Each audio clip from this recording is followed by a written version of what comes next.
I think it's good. It's a good show, but at the same time, the humor just brings it down for me. And everything else that I just mentioned, I enjoy watching if they don't try to suck me in with like this humor.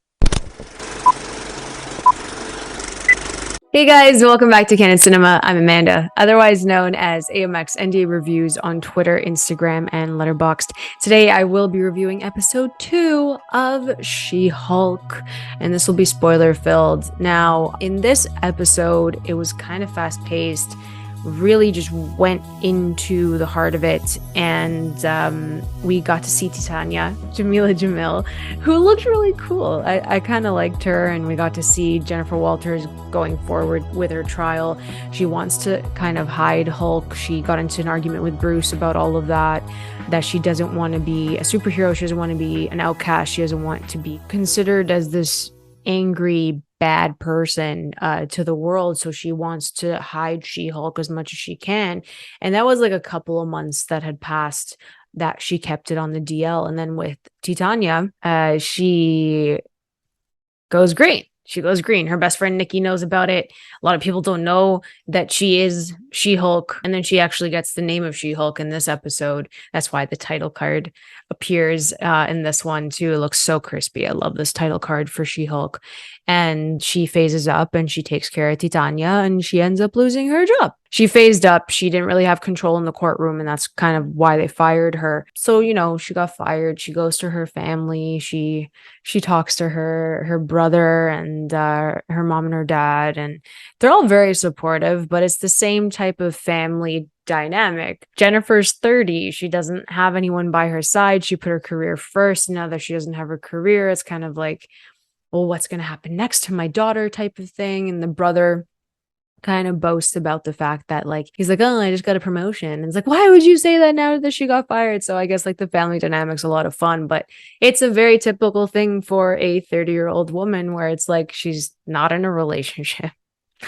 Her job isn't where, she thought she would be. And that's kind of what happens at a family dinner. So that I understood. I really like that they're bringing in the dating aspect with Jennifer Walters. We get to see a bit more of that later on, but I like that they're touching upon the fact that she's 30 and that, she put her career first. And I think that that's really important to kind of put out there and to highlight for young women out there that everyone has a different path and there's no right way to do something because life keeps throwing you curveballs. So just enjoy what you're doing and what makes you happy for the time being. So we have that family dynamic, which was kind of funny. But shortly after, she's at a bar and one of the executives for GHK, the superhuman division that was eventually built because of She-Hulk, she's going to be the face of it. She got a new job, and now She-Hulk is getting her a new job. She-Hulk is getting all of this, clout and recognition on the news. It's not Jennifer Walters, which can obviously play on your mind. So she has to really adapt to that. I think they need to tap into that a bit more. And I know that's you're going a bit darker into her psyche and there's more depth to that as a character. And I think that we will see that eventually. I think they're keeping it kind of light and fun at the beginning, but that has to affect her in a certain way. And I think that I would really like to see that side of it because She-Hulk's getting all the praise and She-Hulk's getting the job. And we get to see more of the CGI being enhanced in this as well, which was fine. She has her own office now. Nikki's all really excited for her and all of that, and she wants the best for her. And I think that that level of female friendship as well in the show is really keeping it together, and I love them. I think they're so cute. I think Nikki's adorable, and she really roots for her girl. She roots for Jen. So it's a lot to process for Jennifer Walters, and I think that she's doing a good job. Now she is the face of this superhuman division, and she has clout. But now it's did I get this job because of Jennifer Walters and I'm good as a lawyer, or did I get it just because I'm She-Hulk and I don't have to be a good lawyer? And that's what's playing on her mind. So I think that that's really good. Again, I think it's good. It's a good show, but at the same time, the humor just brings it down for me. And everything else that I just mentioned, I enjoy watching if they don't try to suck me in with like this humor. After that, what ends up happening is that we find out that Emil Blonsky is asking for a lawyer. He's asking for a lawyer. And of course, Jennifer Walters is there for the superhuman division because he's Abomination. So the last time we saw Abomination was in Shang-Chi. And I really appreciated how they structured that into this. And again, this feels like the most connected MCU show to like Shang-Chi, to The Incredible Hulk, to other movies, which I can't say right now. But there are, there's so many links to other shows and other movies, and I really appreciate that. Like, this feels like the most connected, and it's possible because she is a lawyer, and you can get as many people as you can in here. But we see Emil Blonsky. Tim Roth absolutely killed it. I think he's fantastic. He was a lot of fun, very like laid back and reserved, a changed man in the prison, and I think that is what really worked between Jennifer and Emil Blonsky. I think they had really solid chemistry, and she's trying to figure out like what the hell happened. But also it's a conflict of interest because he went after Bruce, so it makes complete sense as to why she has her reservations about taking him on as a client. So that ends up happening, that conversation happens, and she's kind of like sold on the fact that he is a changed man. He's a changed person. He's not going to phase into Abomination.